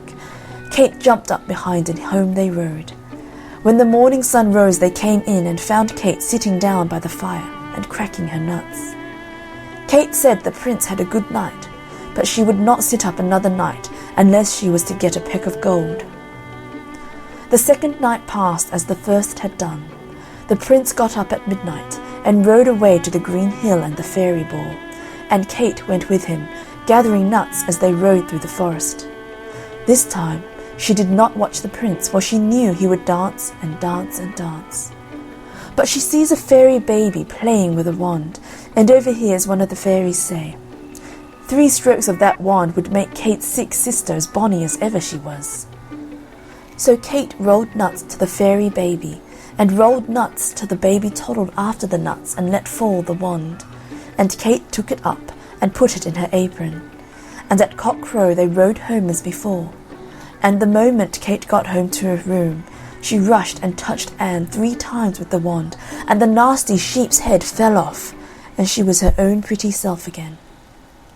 The third night Kate consented to watch only if she should marry the sick prince. All went on as on the first 2 nights. This time the fairy baby was playing with a birdie. Kate heard one of the fairies say, 3 bites of that birdie would make the sick prince as well as ever he was. Kate rolled all the nuts she had to the fairy baby till the birdie was dropped, and Kate put it in her apron. At cock-crow they set off again, but instead of cracking her nuts as she used to do, this time Kate plucked the feathers off and cooked the birdie. Soon there arose a very savoury smell. "Oh," said the sick prince, "I wish I had a bite of that birdie." So Kate gave him a bite of the birdie, and he rose up on his elbow. By and by he cried out again, "Oh, if I had another bite of that birdie!" So Kate gave him another bite, and he sat up on his bed. Then he said again, "Oh, if only I had a 3rd bite of that birdie!" So Kate gave him a 3rd bite, and he rose quite well, dressed himself, and sat down by the fire. And when the folk came in next morning, they found Kate and the young prince cracking nuts together. Meanwhile his brother had seen Annie, and had fallen in love with her, as everybody did who saw her sweet pretty face. So the sick son married the well sister, and the well son married the sick sister, and they all lived happy and died happy, and never drank out of a dry cappy. End of chapter 37. Kate Crackernuts. Chapter 38. The Cold Lad of Hilton. At Hilton Hall, long years ago, there lived a brownie that was the contrariest brownie you ever knew. At night, after the servants had gone to bed, it would turn everything topsy-turvy, put sugar in the salt cellars, pepper into the beer, and was up to all kinds of pranks. It would throw the chairs down, put tables on their backs, rake out fires, and do as much mischief as could be. But sometimes it would be in a good temper, and then... "What's a brownie?" you say. "Oh, it's a kind of a sort of a bogle, but it isn't so cruel as a redcap." "What? You don't know what's a bogle or a redcap? Ah, me! What's the world a-coming to? Of course a brownie is a funny little thing, half man, half goblin, with pointed ears and hairy hide. When you bury a treasure, you scatter over it blood drops of a newly slain kid or lamb, or better still, bury the animal with the treasure, and a brownie will watch over it for you and frighten everybody else away. Where was I? Well, as I was a-saying, the brownie at Hilton Hall would play at mischief, but if the servants laid out for it a bowl of cream, or a knuckle cake spread with honey, it would clear away things for them, and make everything tidy in the kitchen. One night, however, when the servants had stopped up late, they heard a noise in the kitchen, and, peeping in, saw the brownie swinging to and fro on the jack-chain, and saying, "Woe's me, woe's me! The acorn's not yet fallen from the tree. That's to grow the wood, that's to make the cradle, that's to rock the bairn, that's to grow to the man, that's to lay me. Woe's me, woe's me!" So they took pity on the poor brownie, and asked the nearest henwife what they should do to send it away.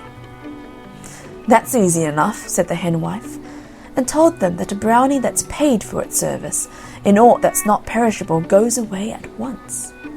So they made a cloak of Lincoln green with a hood to it, and put it by the hearth and watched. They saw the brownie come up, and seeing the hood and cloak, put them on, and frisk about, dancing on one leg and saying, "I've taken your cloak, I've taken your hood, the cold lad of Hilton will do no more good." And with that it vanished, and was never seen or heard of afterwards. End of chapter 38. The Cold Lad of Hilton. Chapter 39. The Ass, the Table, and the Stick. A lad named Jack was once so unhappy at home through his father's ill treatment that he made up his mind to run away and seek his fortune in the wide world.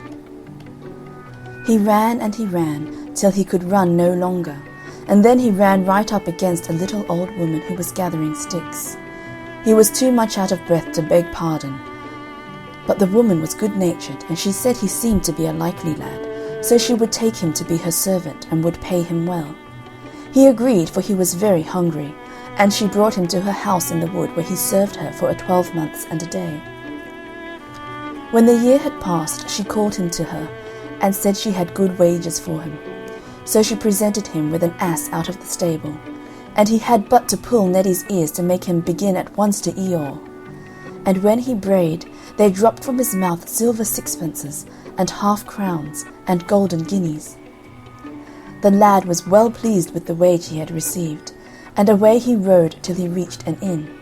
There he ordered the best of everything, and when the innkeeper refused to serve him without being paid beforehand, the boy went off to the stable, pulled the ass's ears, and obtained his pocket full of money.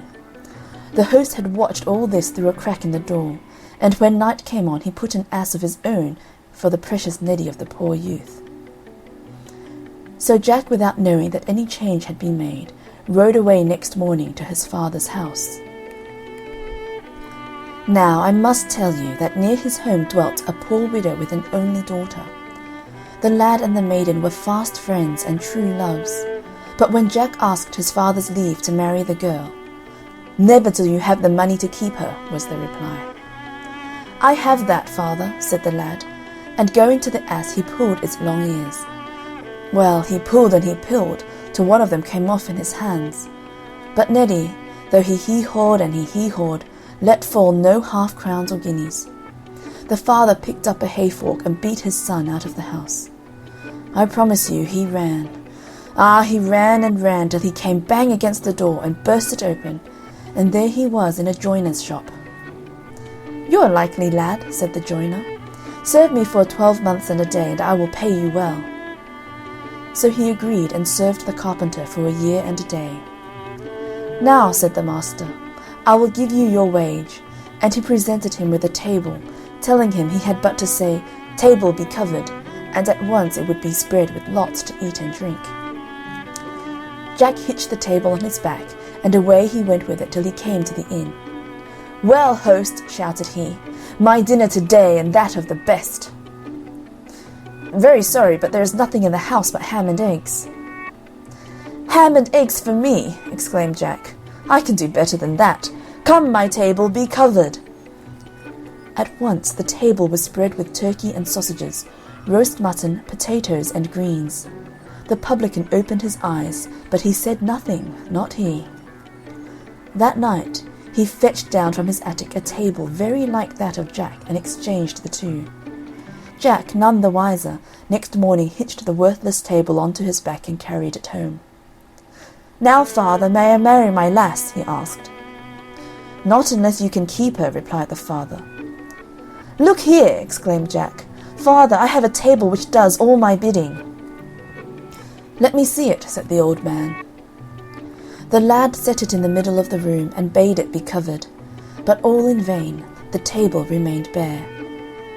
In a rage the father caught the warming pan down from the wall, and warmed his son back with it, so that the boy fled howling from the house, and ran till he came to a river and tumbled in.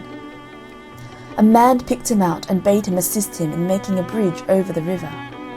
And how do you think he was doing it? Why, by casting a tree across. So Jack climbed up to the top of the tree, and threw his weight on it, so that when the man had rooted the tree up, Jack and the tree head dropped on the farther bank. "Thank you," said the man, "and now for what you have done I will pay you." So saying, he tore a branch from the tree and fettled it up into a club with his knife. "There," exclaimed he, "take this stick, and when you say to it, 'Up stick and bang him,' it will knock anyone down who angers you."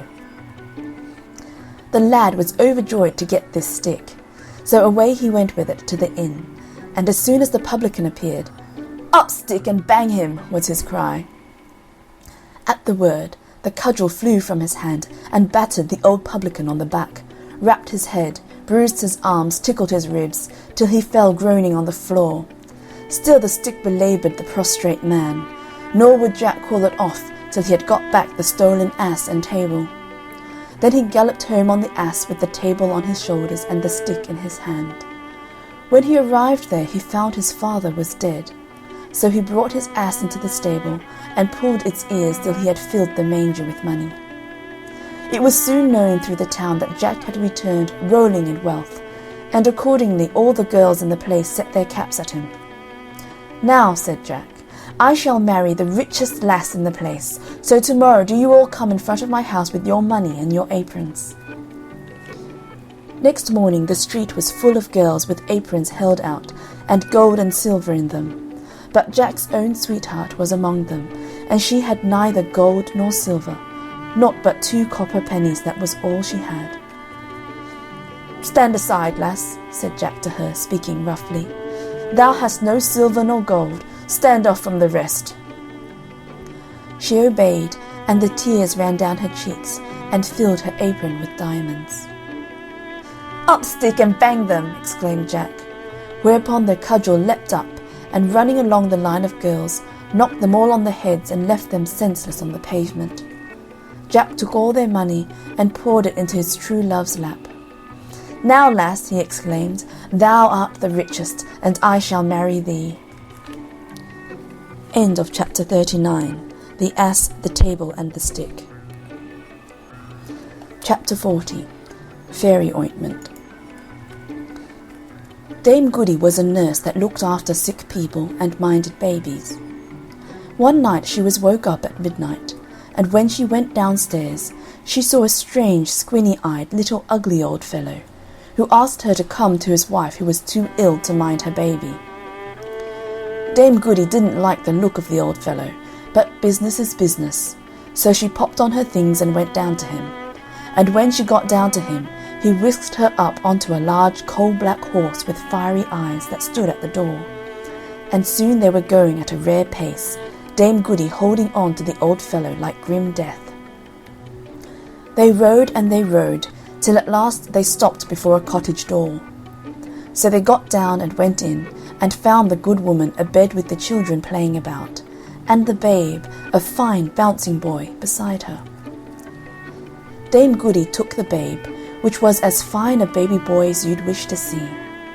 The mother, when she handed the baby to Dame Goody to mind, gave her a box of ointment, and told her to stroke the baby's eyes with it as soon as it opened them. After a while it began to open its eyes.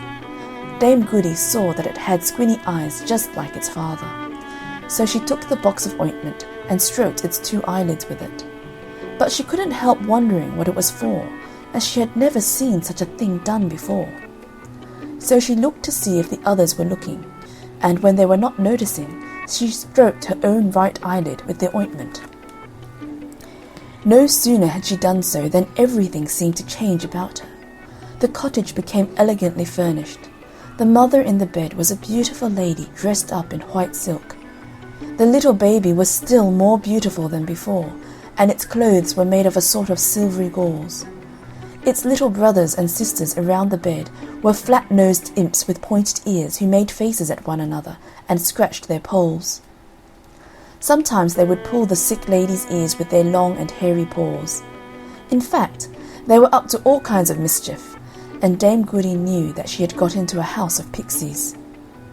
But she said nothing to nobody, and as soon as the lady was well enough to mind the baby, she asked the old fellow to take her back home.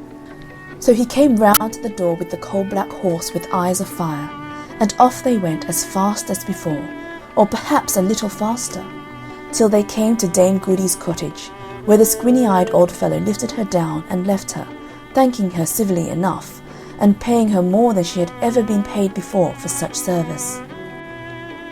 Now next day happened to be market day, and as Dame Goody had been away from home, she wanted many things in the house, and trudged off to get them at the market. As she was buying the things she wanted, who should she see but the squinny-eyed old fellow who had taken her on the coal-black horse? And what do you think he was doing? Why, he went about from stall to stall, taking up things from each. Here's some fruit, and there's some eggs, and so on, and no one seemed to take any notice. Now Dame Goody did not think it her business to interfere, but she thought she ought not to let so good a customer pass without speaking. So she ups to him and bobs a curtsy and says, "Good'n, sir, I hopes as how your good lady and little one are as well as—" But she couldn't finish what she was a-saying, for the funny old fellow started back in surprise, and he says to her, says he, "What, do you see me today?" "See you?" says she. "Why, of course I do, as plain as the sun in the skies. And what's more," says she, "I see you are busy too into the bargain." "Ah, you see too much," said he. "Now, pray, with which eye do you see all this?" "With the right eye, to be sure," said she, as proud as can be to find him out. "The ointment! The ointment!" cried the old pixie thief. "Take that for meddling with what don't concern you. You shall see me no more." And with that he struck her on her right eye, and she couldn't see him any more. And what was worse, she was blind on the right side from that hour till the day of her death. End of Chapter 40. Fairy Ointment. Chapter 41. The Well of the World's End.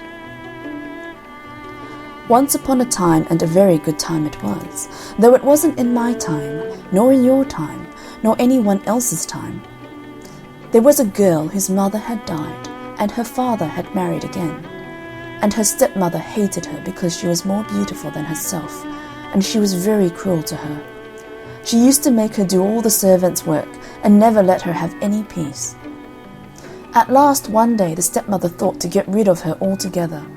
So she handed her a sieve and said to her, "Go, fill it at the well of the world's end, and bring it home to me full, or woe betide you." For she thought she would never be able to find the well of the world's end, and if she did, how could she bring home a sieve full of water? Well, the girl started off, and asked every one she met to tell her where was the well of the world's end. But nobody knew, and she didn't know what to do, when a queer little old woman, all bent double, told her where it was, and how she could get to it. So she did what the old woman told her, and at last arrived at the well of the world's end. But when she dipped the sieve in the cold, cold water, it all ran out again. She tried and she tried again, but every time it was the same, and at last she sate down and cried as if her heart would break. Suddenly she heard a croaking voice, and she looked up and saw a great frog with goggle eyes looking at her and speaking to her. "What's the matter, dearie?" it said. Oh dear," she said. "My stepmother has sent me all this long way to fill this sieve with water from the well of the world's end, and I can't fill it nohow at all." "Well," said the frog, "if you promise me to do whatever I bid you for a whole night long, I'll tell you how to fill it." So the girl agreed, and then the frog said, "Stop it with moss and daub it with clay, and then it will carry the water away." And then it gave a hop, skip, and jump, and went flop into the well of the world's end. So the girl looked about for some moss, and lined the bottom of the sieve with it, and over that she put some clay, and then she dipped it once again into the well of the world's end, and this time the water didn't run out, and she turned to go away. Just then the frog popped up its head out of the well of the world's end and said, "Remember your promise." "All right," said the girl, for thought she, "What harm can a frog do me?"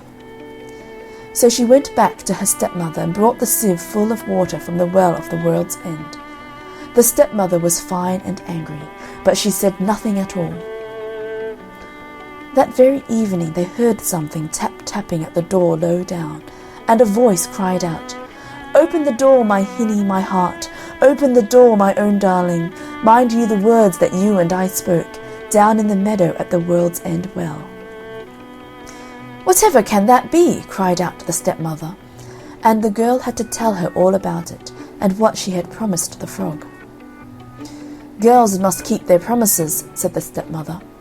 "Go and open the door this instant," for she was glad the girl would have to obey a nasty frog.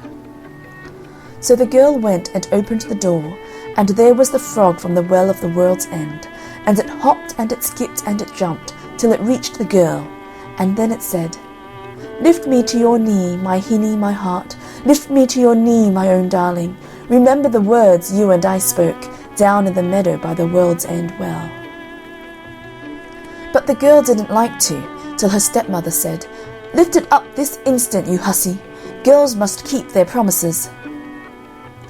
So at last she lifted the frog up onto her lap, and it lay there for a time till at last it said, "Give me some supper, my hinny, my heart. Give me some supper, my darling. Remember the words you and I spake, in the meadow by the well of the world's end." Well, she didn't mind doing that, so she got it a bowl of milk and bread and fed it well. And when the frog had finished, it said, "Go with me to bed, my hinny, my heart. Go with me to bed, my own darling. Mind you the words you spake to me, down by the cold well so weary." But that the girl wouldn't do, till her stepmother said, "Do what you promised, girl. Girls must keep their promises. Do what you're bid, or out you go, you and your froggy." So the girl took the frog with her to bed, and kept it as far away from her as she could. Well, just as the day was beginning to break, what should the frog say but, "Chop off my head, my hinny, my heart. Chop off my head, my own darling. Remember the promise you made to me, down by the cold well so weary." At first the girl wouldn't, for she thought of what the frog had done for her at the well of the world's end. But when the frog said the words over again, she went and took an axe and chopped off its head, and lo and behold, there stood before her a handsome young prince, who told her that he had been enchanted by a wicked magician, and he could never be unspelled till some girl would do his bidding for a whole night and chop off his head at the end of it. The stepmother was that surprised when she found the young prince instead of the nasty frog, and she wasn't best pleased, you may be sure, when the prince told her that he was going to marry her stepdaughter because she had unspelled him. So they were married and went away to live in the castle of the king his father, and all the stepmother had to console her was that it was all through her that her stepdaughter was married to a prince. End of chapter 41, The Well of the World's End. Chapter 42, Master of All Masters. A girl once went to the fair to hire herself for servant. At last a funny-looking old gentleman engaged her, and took her home to his house. When she got there, he told her that he had something to teach her, for that in his house he had his own names for things. He said to her, "What will you call me?" "Master or Mister, or whatever you please, sir," says she. He said, "You must call me Master of all Masters." "And what would you call this?" pointing to his bed. "Bed or couch or whatever you please, sir." "No, that's my barnacle." "And what do you call these?" said he, pointing to his pantaloons. "Breeches or trousers or whatever you please, sir." "You must call them squibs and crackers." "And what would you call her?" pointing to the cat. "Cat or kit or whatever you please, sir." "You must call her white-faced simony. And this now," showing the fire, "what would you call this?" "Fire or flame or whatever you please, sir." "You must call it hot cockalorum. And what's this?" he went on, pointing to the water. "Water or wet or whatever you please, sir."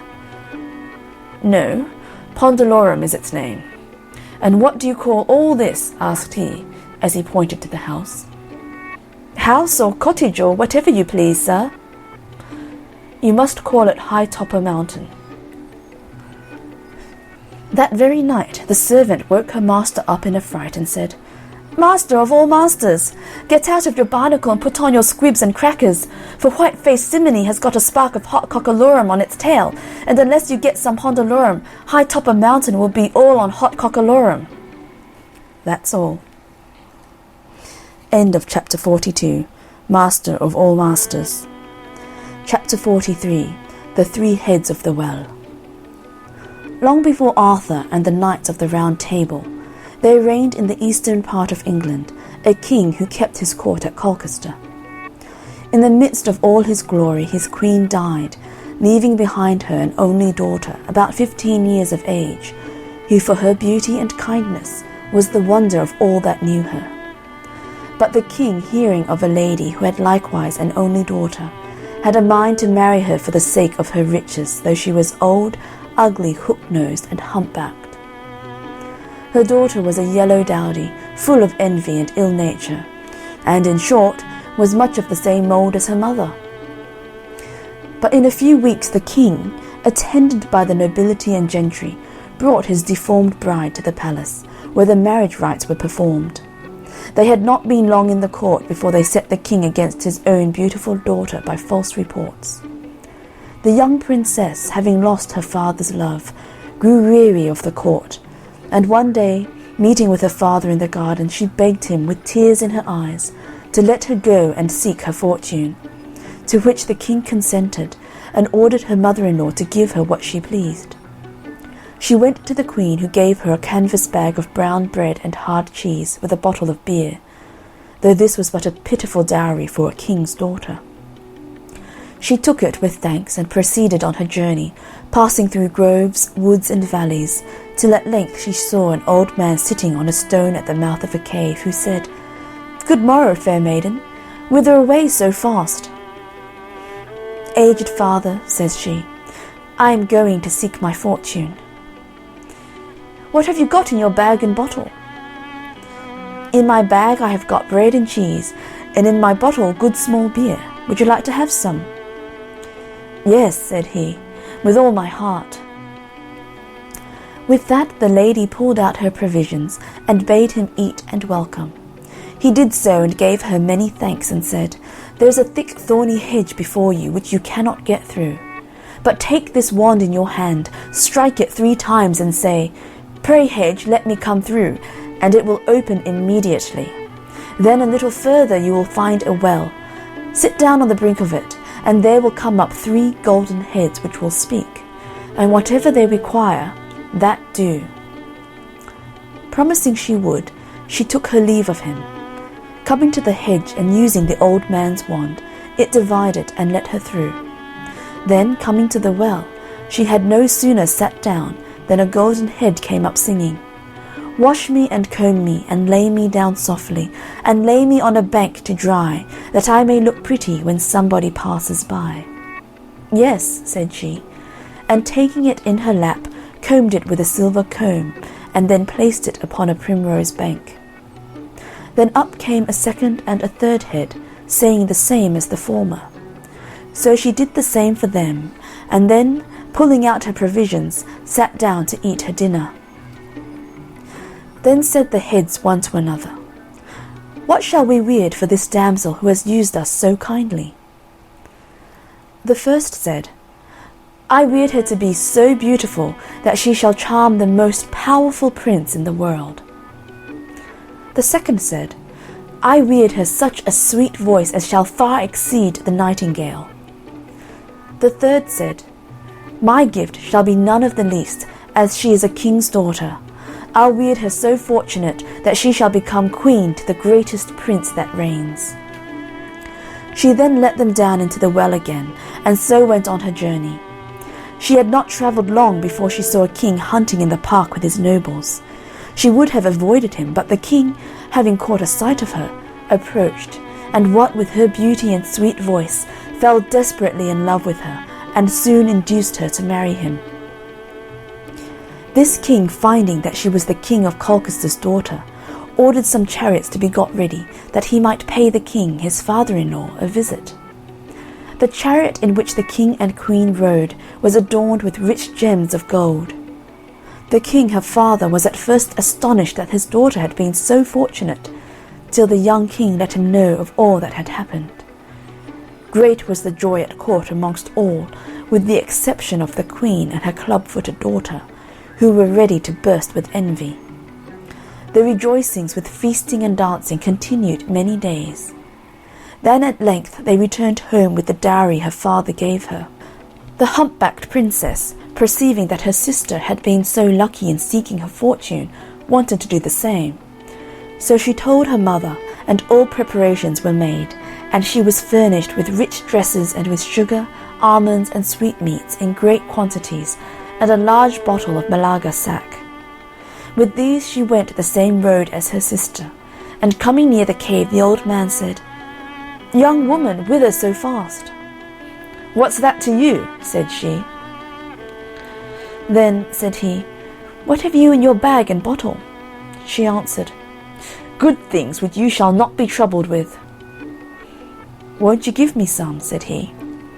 "No, not a bit nor a drop, unless it would choke you." The old man frowned, saying, "Evil fortune attend ye." Going on, she came to the hedge, through which she espied a gap, and thought to pass through it. But the hedge closed, and the thorns ran into her flesh, so that it was with great difficulty that she got through. Being now all over blood, she searched for water to wash herself, and looking round she saw the well. She sat down on the brink of it, and one of the heads came up, saying, "Wash me, comb me, and lay me down softly," as before. But she banged it with her bottle, saying, "Take that for your washing." So the second and third heads came up, and met with no better treatment than the first. Whereupon the heads consulted among themselves what evils to plague her with for such usage. The first said, "Let her be struck with leprosy in her face." The second, "Let her voice be as harsh as a corncrake's." The third said, "Let her have for husband but a poor country cobbler." Well, she goes on till she came to a town, and it being market day, the people looked at her, and seeing such a mangy face, and hearing such a squeaky voice, all fled but a poor country cobbler. Now he not long before had mended the shoes of an old hermit, who having no money gave him a box of ointment for the cure of leprosy, and a bottle of spirits for a harsh voice. So the cobbler, having a mind to do an act of charity, was induced to go up to her and ask her who she was. "I am," said she, "the King of Colchester's daughter-in-law." "Well," said the cobbler, "if I restore you to your natural complexion, and make a sound cure both in face and voice, will you in reward take me for a husband?" "Yes, friend," she replied, "with all my heart." With this the cobbler applied the remedies, and they made her well in a few weeks, after which they were married, and so set forward for the court at Colchester. When the queen found that her daughter had married nothing but a poor cobbler, she hanged herself in wrath. The death of the queen so pleased the king, who was glad to get rid of her so soon, that he gave the cobbler £100 to quit the court with his lady, and take to a remote part of the kingdom, where he lived many years mending shoes, his wife spinning the thread for him. End of chapter 43. The Three Heads of the Well. End of English Fairy Tales.